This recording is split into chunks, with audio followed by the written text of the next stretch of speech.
नमस्कार, popular TV के top 10 Rajasthan news में आपका स्वागत है। आइए बात करते हैं आज की ताजा खबरों पर। प्रधानमंत्री नरेंद्र मोदी 10वीं बार राजस्थान के दौरे पर रहे और 5 अक्टूबर 2023 को मोदी राजस्थान का 11वां दौरा करेंगे। कांग्रेस के राष्ट्रीय प्रवक्ता पवन खेड़ा ने सियासी तंज कसते हुए कहा कि उन्हें प्रदेश में ही एक घर ले लेना चाहिए ताकि बार बार आने जाने में हो रहे सरकारी खर्च का बोझ जनता पर न पड़े। आपसे एक निवेदन करने हम लोग आज यहाँ आए और ये राष्ट्र हित में आपसे निवेदन कर रहे हैं। जनता का पैसा ज़्यादा नहीं नुकसान हो, तो हम आपसे ये निवेदन कर रहे हैं कि जयपुर में कोई अच्छी सी कोठी किराए पे प्रधानमंत्री जी के लिए ले लेते हैं। बार बार आना पड़ता है बेचारों को। 10 बार आ चुके हैं अभी, पिछले 1-1.5 महीने में 10 बार। 5 तारीख को फिर आएंगे तो 11 बार। तो जो खर्चा होता है वो बच जाएगा। किराया हम और आप सब मिलकर दे देंगे, वो कोई इशू नहीं है। तो ये निवेदन आप सबसे मैं पहले शुरू करने से पहले रंधावा जी और मैंने अंदर बैठ के ये चर्चा की कि ये जो खर्चा हो रहा है प्रधानमंत्री की यात्राओं पर, राजस्थान प्रिय है, हम सबको अच्छा लगता है, जाहिर सी बात है प्रधानमंत्री को भी अच्छा लगता है, इसलिए बार बार आते हैं। तो हम उनको यहाँ अच्छी सी कोठी किराए पे लेकर देंगे, यहीं रहिए, अच्छी प्याज की कचौरी खिलाएंगे, रसगुल्ले खिलाएंगे, दाल बाटी चूरमा खिलाएंगे और उनका भाषण सुनेंगे। शर्त सिर्फ एक होगी, जो बोलें सच बोलें। अब वो शर्त वो स्वीकार कर नहीं पाएंगे। हमारे मुख्यमंत्री जी ने, जादूगर तो हैं ही, उन्होंने एक जाल फेंका 2-3 दिन पहले। आज प्रधानमंत्री जी उस जाल में फंस गए। जाल क्या था कि हमारी अच्छी योजनाओं को आप, अगर आपकी सरकार आती है तो जारी रखें। प्रधानमंत्री जी ने आव देखा ना ताव, खुद जाकर उस जाल में फंस गए। बोले आपकी अच्छी योजनाओं को हम जारी रखेंगे। चलिए मान लिया कि हमारी योजनाएं अच्छी थी। अरे जब हमारी योजनाएं अच्छी हैं तो आपको वोट कौन देगा? वोट तो हमें ही मिलेगा ना। यह नहीं समझ में आया, खुद आकर सर्टिफिकेट देकर गए। इससे पहले सर्टिफिकेट दिया था एक महिला विधायक है यहाँ की, सूर्यकांता व्यास जी ने, वो भी सर्टिफिकेट दे चुकी कि गहलोत साहब की जो कांग्रेस की जो सरकार है उसकी योजनाएं बहुत अच्छी हैं। तो सरकार तो योजनाओं से ही आंकी जाती है। सरकार किस पैमाने पे आंकी जाएगी? काम किया है, अच्छा काम किया है, जनहित में काम किया है, तो जाहिर सी बात है कि सरकार को वोट मिलेंगे। भ्रष्टाचार पे आज प्रधानमंत्री बोले, हिम्मत देखो, हिमाकत देखो। आपके अपने कैलाश मेघवाल जी ने क्या बोला और किसके लिए बोला? गहलोत जी के लिए तो नहीं बोला, कांग्रेस के किसी मंत्री के लिए तो नहीं बोला, अर्जुन मेघवाल जी के लिए बोला। आपके सामने क्या बोला? तो दूसरा सर्टिफिकेट भी आप ही के यहां से आया, आप ही को मिला। तो भ्रष्टाचार पे आपको नहीं बोलना चाहिए। पेपर लीक पे आज कुछ बातें करके गए कि पाताल से ढूंढ निकालेंगे। साहब, गुजरात में चुनाव में हम गए, 28 बार पेपर लीक हुआ है 5 साल में गुजरात में। कौन गया पाताल में? किसको ढूंढने गया? वहां कौन मिला? बाहर आए नहीं कोई भी जो गया अंदर जांच करने। तो गुजरात में आप पेपर लीक पे कुछ नहीं कर पाते। आपकी सरकार वहां 25 साल से ऊपर हो गए। वहां तो आप खुद 12-12.5 साल मुख्यमंत्री थे।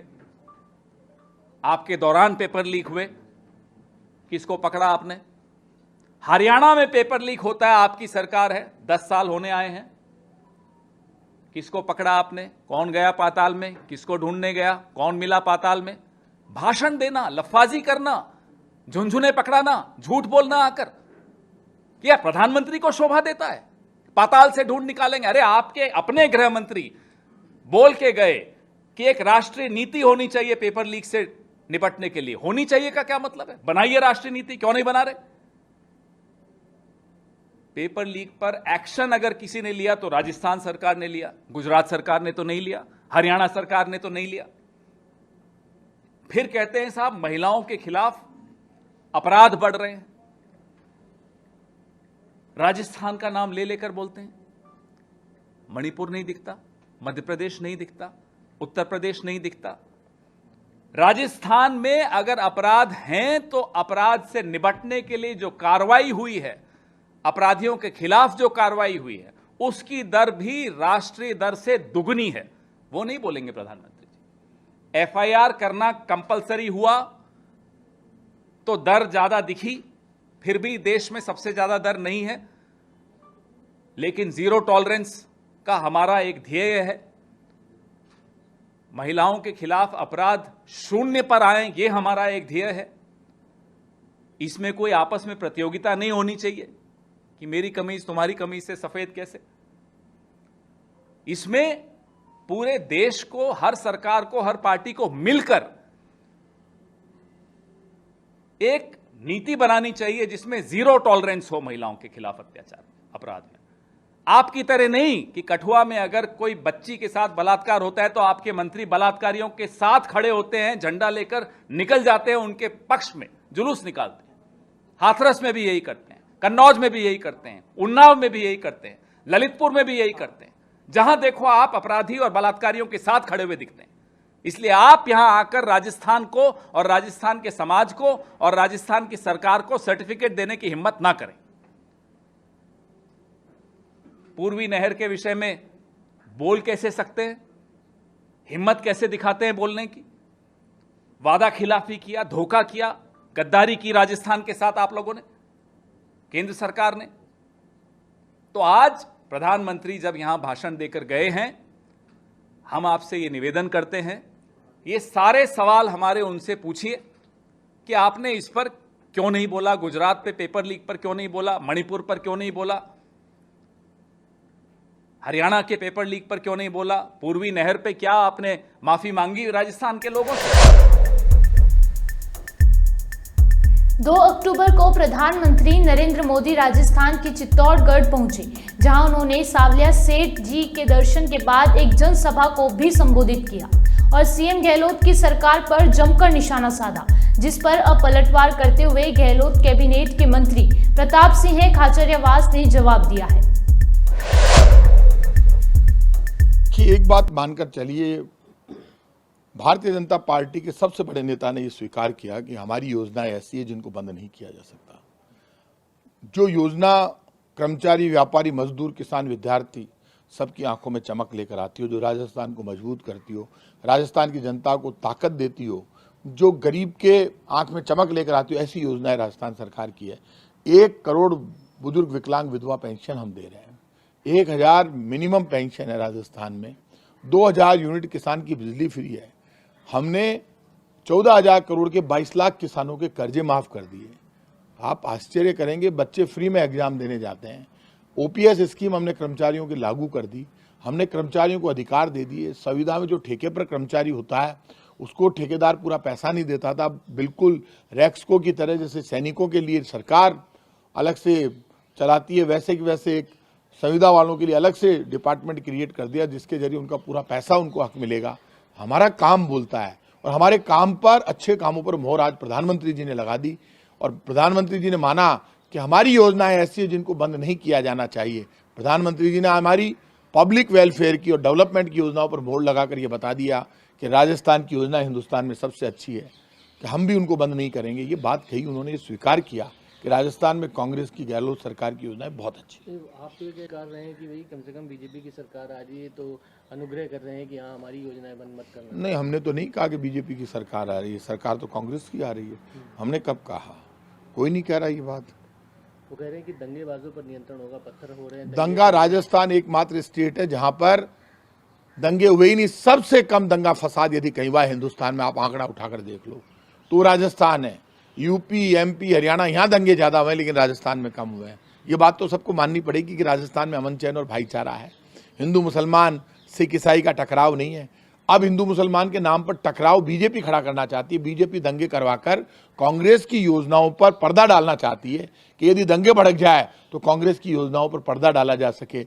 आज हेमंत बिस्वा शर्मा ने बयान दिया असम में कि हमें पर्टिकुलर बयान दिया एक धर्म के लिए कि हमें इनका वोट नहीं चाहिए। आप इसलिए बोल रहे हो ये सब बातें कि बिल्कुल पोलराइजेशन हो जाए वोटों का और सारा हिंदू वोट उनको मिल जाए। तो हिंदू हम नहीं है क्या? हम भी तो भगवान राम के रास्ते पर चल रहे हैं, सब राम के भक्त हैं यहाँ पर। तो ये बातें करना, इस तरह से आप वोट को पोलराइज करने की कोशिश करना चलेगा नहीं। अब बीजेपी का षड्यंत्र, झूठ, फरेब, धोखा नहीं चलेगा। कांग्रेस का काम सच्चाई और ईमानदारी चलेगी। लेकिन मोदी जी 2 बार आए हैं, कहा है कि केवल कमल का फूल रहेगा राजस्थान में, यानी कि कोई चेहरा नहीं होगा। देखिए, ये बात तो प्रधानमंत्री जी का हक है, उनकी पार्टी, वो पार्टी के सबसे शीर्ष नेता है। उन्होंने कह दिया कि बीजेपी का निशान ही उनका चेहरा है, तो उनका हक है। अब उन्होंने मान लिया, और यहाँ राजस्थान में किसी नेता में, बीजेपी वाले में दम भी नहीं है जो प्रधानमंत्री जी की बात का जवाब दे दे। जब लीडरशिप खत्म हो जाए राजस्थान में, तब इस तरह के बयान आते हैं। राजस्थान की वो लीडरशिप नहीं रही जो भैरव सिंह शेखावत ने दी थी। शेरे राजस्थान भैरव सिंह शेखावत, हिंदुस्तान का एक ही सिंह, राजस्थान का एक ही सिंह भैरव सिंह। अब वो नहीं रहे।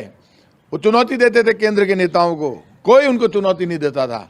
आज कांग्रेस की, राजस्थान में बीजेपी की लीडरशिप खत्म। कोई भैरव सिंह जी जैसा बन नहीं पाया बीजेपी में। सब छुटभइये नेता है, खुलकर बात हो रही है, किसी के हाथ में लीडरशिप नहीं। अब केंद्र के नेता यहाँ प्रचार संभाल रहे हैं। राजस्थान के बीजेपी के नेता फेल हो गए, इसलिए केंद्र के नेताओं ने कमान संभाल ली। अब कोई भी दूसरा भैरव सिंह इनके पास नहीं है। मोदी जी तो कह रहे हैं कि गहलोत जी ने अपने भारी जद्दोजहद बेटे को पनपाने के लिए पार्टी का भी कबाड़ा इसीलिए हुआ राजस्थान में। एक बात मानकर चलना, कांग्रेस पार्टी राहुल गांधी के नेतृत्व में पूरे देश में चुनाव लड़ती है, राजस्थान में भी लड़ रही है, और राजस्थान में सब जॉइंट लीडरशिप में चुनाव लड़ रहे हैं। जब मुख्यमंत्री होता है तो मुख्यमंत्री का चेहरा हमेशा आगे ही रहता है, तो मुख्यमंत्री का चेहरा तो आगे ही रहेगा, क्योंकि मुख्यमंत्री के फोटो से योजनाएं चलती है सरकार में, तो उनका फिर चेहरा तो अपने आप ही आगे रहेगा। अब उनका चेहरा आगे पार्टी नेतृत्व नहीं किया है, उसका जो योजनाएं उन्होंने दी है, तो योजनाएं तो मुख्यमंत्री की तारीफ के काबिल है। आगे बढ़ाया है क्या उन्होंने? अब वो तो मन पतों को नहीं, थाने ज्यादा पतो हो, लोग मनसे ज्ञान की बात कर रही हो। मतलब ये इन सवालों का क्या जवाब दिया जाए? ये कोई पॉलिटिकल सवाल नहीं। आप किसी के मुख्यमंत्री के ऊपर व्यक्तिगत आप अटैक करें तो गलत बात है। मुख्यमंत्री जी ने तो कभी भी प्रधानमंत्री जी पर या बीजेपी किसी नेता पर व्यक्तिगत टिप्पणी अशोक गहलोत जी ने नहीं की, इसलिए व्यक्तिगत आरोप प्रत्यारोप से बचना चाहिए। आप किसी के पारिवारिक रूप से आप किसी व्यक्तिगत टिप्पणी करते हो, कांग्रेस इन चीज़ों से दूर रहती है। लेकिन देवी सिंह भाटी जी के आने से कि जो वसुंधरा राजे हैं वो काफ़ी मजबूत हो रही हैं, क्या लगता है आपको? बीजेपी कहीं मजबूत नहीं हो रही। कोई आ जाए कोई चला जाए, बीजेपी का सफाया तय है। बहुत बुरी तरह हारेगी राजस्थान में बीजेपी, पता नहीं चलेगा कहाँ गए। बड़े बड़े दिग्गजों को बता दूंगा अभी। राजस्थान में विधानसभा चुनावों को अब कुछ ही महीने बाकी हैं, लिहाजा जनता के दिल में जगह बनाने के लिए नेता एड़ी चोटी का जोर लगाने में जुट गए हैं। चुनाव जीतने के लिए नेताओं को क्या क्या करना पड़ता है, इसकी बानगी दौसा जिले से सामने आई है। दरअसल यहां महुआ सीट से वर्तमान विधायक एक बार फिर चर्चा में आ गए हैं। राजस्थान के महुआ सीट से विधायक ओम प्रकाश हुड्डा यूं तो हमेशा चर्चाओं में रहते हैं, लेकिन गांधी जयंती की शाम उन्होंने ऐसा कुछ किया है जिसकी सोशल मीडिया पर खूब चर्चा हुई है। जो हमारी जूतों की पालिश करे, हमारी सम्मान की रक्षा करे, हमारे संविधान की रक्षा करे, ऐसा विधायक हमारे बीच में लाडले श्री ओम प्रकाश हुड्डा जी। आज मतदाता और कार्यकर्ताओं की जूतों की पॉलिश करने का जो हमने संकल्प लिया था, हमारे बोधियाराम जी जाटव घेणोली निवासी इनके जूतों की सबसे पहले पॉलिश करेंगे। इससे एक कार्यकर्ता और मतदाता को ये एहसास कराएंगे कि विधायक छोटा होता है, मतदाता बड़ा होता है। मतदाता और कार्यकर्ता का विधायक सेवक होता है। इसी के तहत आज हमने हमारी विधानसभा क्षेत्र के हजारों कार्यकर्ताओं की चरण पादिकाओं की जो पॉलिश करने का काम कर रहे हैं, उसका सीधा संकेत ये है कि आमजन के प्रति विधायक नौकर के रूप में काम करना चाहिए। और इस काम को हम पहले भी किए हैं और आज भी कर रहे हैं और आगे भी करते रहेंगे। इसके लिए मैं तमाम कार्यकर्ताओं को श्रेय देना चाहता हूं कि आप लोगों ने ऊर्जा दी, ताकत दी, हिम्मत दी, जो इस काम को करने का हमने प्रयास कर रहे हैं।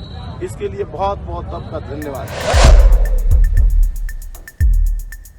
राजस्थान के पूर्व डिप्टी सीएम सचिन पायलट ने बताया कि इस बार चुनाव में कांग्रेस नेताओं का टिकट वितरण मेरिट के आधार पर होगा। उन्होंने कहा कि युवाओं को ज्यादा मौका मिलेगा, साथ ही एससी, एसटी, ओबीसी और दलित समुदाय के जुड़े युवाओं को प्राथमिकता मिलेगी। पायलट के इस बयान के बाद सियासी चर्चा तेज है।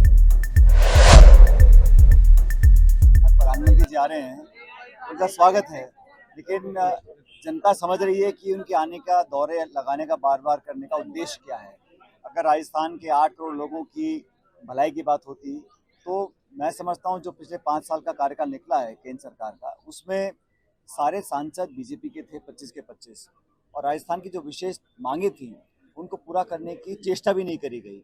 और अब पिछले 6-8 महीने में लगातार दौरे कर रहे हैं और सब जानते हैं कि दौरे राजनीतिक ज़्यादा हैं और प्रशासनिक कम है, लेकिन जो डिमांड्स हमारे स्टेट्स की थी, जो केंद्र सरकार चाहती कर सकती थी, चाहे वो ERCP की हो, चाहे रेल परियोजनाओं की हमारी डिमांड्स थी, चाहे जो राजस्थान सरकार का, राजस्थान के लोगों का जो हिस्सा था उसमें भी विलम्ब काफ़ी हो रहा है। तो उस प्रकार की योजना नहीं है, वो तो सिर्फ प्रचार के लिए यहाँ पर आ रहे हैं, और संभवतः वो प्रचार इसलिए ज़्यादा करना पड़ रहा है क्योंकि जो प्रदेश के जो नेता हैं भाजपा के, उनसे पार पड़ने वाली है नहीं, तो पूरी कोशिश वो दिल्ली के नेताओं से करवा रहे हैं, लेकिन बहुत ज़्यादा फर्क पड़ेगा नहीं। मैं समझता हूँ कि राजस्थान के अंदर दोबारा हम लोग सरकार बना पाएंगे, और जो बाकी राज्य हैं, चाहे मध्य प्रदेश है, छत्तीसगढ़ है, तेलंगाना है, वहाँ पर भी कांग्रेस पार्टी का बहुत अच्छा परफॉर्मेंस है, और जो फीडबैक हमें मिल रहा है उसके आधार पर मुझे लगता है कि हम लोग जो ट्रेंड रहा है 3 दशक का, उसको बदलकर सरकार दोबारा राजस्थान में बनाएंगे। सर, मध्य प्रदेश में सांसदों को, मंत्रियों को उतार दिया गया, अभी एक परिवार एक टिकट की बात भी हो रही है, और यही फॉर्मूला राजस्थान में ला रहे हैं। देखिए, भारतीय जनता पार्टी का क्या फॉर्मूला है, क्या रणनीति है, किसको टिकट दे रहे हैं, नहीं दे रहे हैं, किसका काट रहे हैं, वो उनका अंदरूनी मामला है।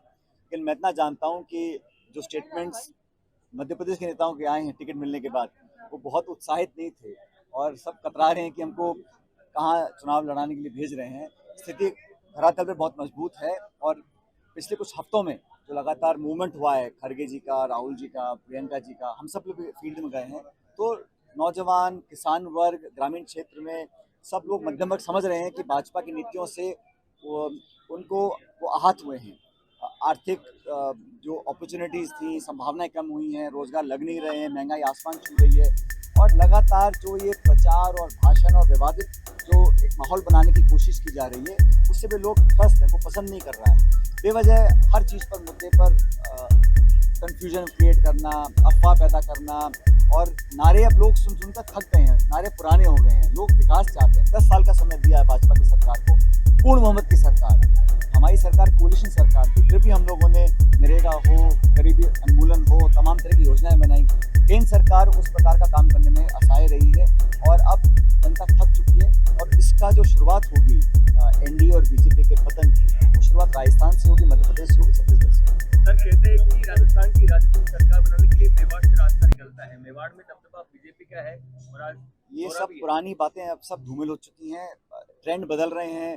पहले कहते थे कि पश्चिम राजस्थान में कांग्रेस मजबूत रहती है, ईस्ट में नहीं रहती है। पिछले चुनाव में हम लोग ईस्ट में अच्छा परफॉर्म किए, मेवाड़ मारवाड़ दोनों में अच्छा परफॉर्म किए, तो लगातार स्थिति बदलती रहती है। अब अनेक परिस्थितियाँ बदल रही हैं, लेकिन पब्लिक का जो मूड है वो देश भर में, हमारा अलायंस जो इंडिया अलायंस हुआ है, उससे भी एक सकारात्मक चेंज लोगों के थॉट प्रोसेस में आया है। लोग समझ रहे हैं कौन मुद्दों की बात कर रहे हैं।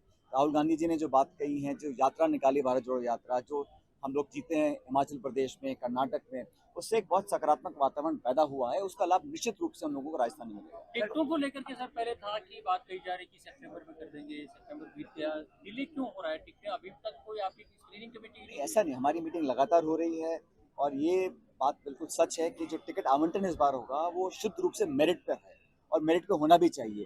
ये तेरा मेरा करके कभी कभी विवाद पैदा होता है, उसको खत्म कर कर जो लोग धरातल पर हैं, जो जीतने की संभावनाएं रखते हैं, उस आधार पर टिकट डिस्ट्रीब्यूशन कांग्रेस पार्टी करेगी। और मुझे लगता है कि बहुत जल्द इस पर हम अंतिम निर्णय पार्टी लेगी। AICC और PCC लगातार चर्चाएं हो रही हैं, हमारे पर्यवेक्षक लगातार गाँव में, ढाणियों में, कस्बों में जाके कांग्रेस कार्यकर्ताओं का फीडबैक ले रहे हैं, और सबसे बड़ी पूंजी हमारी कार्यकर्ता है। मैं बार बार इस बात को बोलता हूँ कि कार्यकर्ता अगर हमारे मजबूत रहेंगे तो हमें जीतने में कोई दिक्कत नहीं आएगी। सर, लेकिन क्राइटेरिया है टिकट के, उसको लेकर के आपकी क्लैरिटी? क्राइटेरिया ये है कि हमें चुनाव जीतना है। क्राइटेरिया ये है कि जो उम्मीदवार जिताऊ है उसको पार्टी सिंबल दी, वो जीत कर आएगा, और जिसको नहीं मिलेगा वो उस उम्मीदवार का सपोर्ट करेंगे। युवा एक सबसे बड़ा मुद्दा है, क्योंकि आपकी जो उदयपुर में चिंतन शिविर हुआ था उसमें भी कहा था कि हम युवाओं को मौका देंगे। तो आप टिकट का जब फाइनल लिस्ट आगे देखिएगा, तो जितने लोगों को हमने पिछली बार मौका दिया था युवाओं को, उससे ज़्यादा हम लोग देंगे। लेकिन विनेबिलिटी क्राइटेरिया है, नौजवान हैं, हमारे SC, ST, OBC, दलित, माइनॉरिटी, सब लोगों को हम प्राथमिकता देंगे, लेकिन विनेबिलिटी को हम इग्नोर नहीं कर सकते हैं। इसलिए बहुत गहन रूप से चर्चा हो रही है, अध्ययन हो रहा है, फीडबैक लिया जा रहा है अलग अलग सोर्सेज से, और कांग्रेस का जो आलाकमान है बहुत गंभीर है कि कैसे हम जीताऊ उम्मीदवार को टिकट यहाँ पर। उपराष्ट्रपति का यहाँ पर राजस्थान में जो दौरा हो रहा है उसको राजनीतिकरण किया जा रहा है, वो कह रहे हैं कि नहीं, इसमें मैं कुछ कमेंट नहीं करना चाहता। आप कह रहे सरकार रिपीट होगी, तो कौन सी ऐसी बात है जिसकी वजह से सरकार रिपीट होगी? कार्यकर्ताओं की ताकत पर रिपीट होगी। कांग्रेस का कार्यकर्ता आज उत्साहित है, वो जानता है कि भविष्य हमारा है, नौजवानों के दम पर, किसानों के दम पर, और जो अभिलाषा कार्यकर्ताओं के मन में है उसको पूरा होते हुए देख वो तब संभव होगा जब हम सरकार दोबारा बनाएंगे। और यहाँ चुनाव जीतने के बाद 2024 का लोकसभा चुनाव होगा, वहाँ पर हम भी बहुमत लेकर एनडीए को हराएंगे। सर, कल आप एक किसान सम्मेलन जनता ने वोट सरकार को दिया, सरकार पार्टी बनाती है, पार्टी के जो कार्यकर्ता और नेता हैं उनके दम पर हम लोग जनता तक पहुँचते हैं, सरकार निर्माण होता है। सरकार संगठन मिलकर काम कर रही है, तभी तो जनता विश्वास कर रही है। और भविष्य में लोग जानते हैं कि भारतीय जनता पार्टी के पास कोई विजन नहीं है। आज भी आप देखिए, 4.25 साल हो गए, भाजपा ने सदन के अंदर, सदन के बाहर कभी भी ये कोई अपना विजन, कोई अपनी सोच, कोई अपनी रोड मैप राजस्थान के बारे में नहीं दी है। वो आलोचना करना, आरोप लगाना, छोटा मोटा हंगामा करने की कोशिश की है, लेकिन एक व्यापक राजस्थान के 8 करोड़ लोगों के भविष्य के लिए उनकी क्या सोच है, वो क्या करना चाहते हैं, इसको बिल्कुल गौण है। वो सिर्फ विवादित मुद्दों को, मंदिर, मस्जिद, हिंदू, मुसलमान, भाषा, इन पर चर्चा कर लोगों का ध्यान डाइवर्ट कर रहे हैं। बाकी प्रदेश में भविष्य के लिए वो क्या ऑफर कर रहे हैं, इस पर बिल्कुल चुप्पी साधी हुई है। सर, कल किसान सम्मेलन हुआ था, वहाँ पे हेमराम चौधरी ने भाषण में कहा था कि जब 21वीं सीटें थी कांग्रेस की, तो सचिन पायलट के प्रयासों से सरकार बनी थी राजस्थान। सवाल क्या है? यही है कि उन्होंने बयान दिया है कि सचिन पायलट के प्रयासों से सरकार बनी है। ये तो स्टेटमेंट है ना, आपका सवाल क्या है? मेरा सवाल ये है कि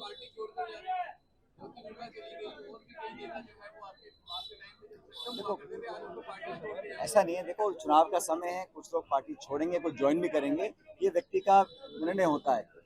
सही है गलत निर्णय जनता तय करेगी, मैं इस पर बोलना नहीं चाहता हूँ। लेकिन कांग्रेस पार्टी पहले से ज़्यादा मजबूत है, कांग्रेस पार्टी कार्यकर्ताओं को साध रही है, और कहीं छोटा मोटा अगर अपने आप को हमको कोर्स करेक्शन करना भी है, उसका लगातार कर रहे हैं। राहुल जी व्यक्तिगत रूप से राजस्थान पर पूरा ध्यान केंद्रित है उनका, उनके दोबारा दौरे यहाँ पर चालू होंगे, तो पार्टी मजबूत है और जीतने की स्थिति में।